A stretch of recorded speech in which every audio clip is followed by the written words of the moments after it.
Lulu Desfassiaux from Puebla, Mexico. The nails represent an abstract art with puffing technique and neon-colored pigment that stand out. It's a beautiful design full of geometric shapes and colors. We start cutting the stencils and making geometric figures, adapting them to the required size for the nails. With the puffing tool, we apply the gel paint by pressing it between the stencil space. Once we have them saturated, we remove each stencil carefully and then detail the shapes with a brush to define the figures.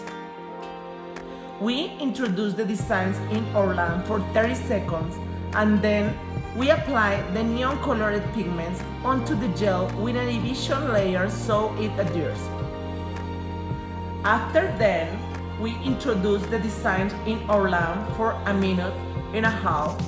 Then we use clean liner with the white gel to give some contrast light to the shadows.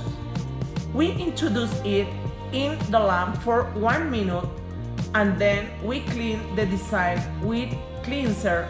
All the excess will remain on the nails. We apply matte top gel and finally we introduce the design into the lamp for 1 minute.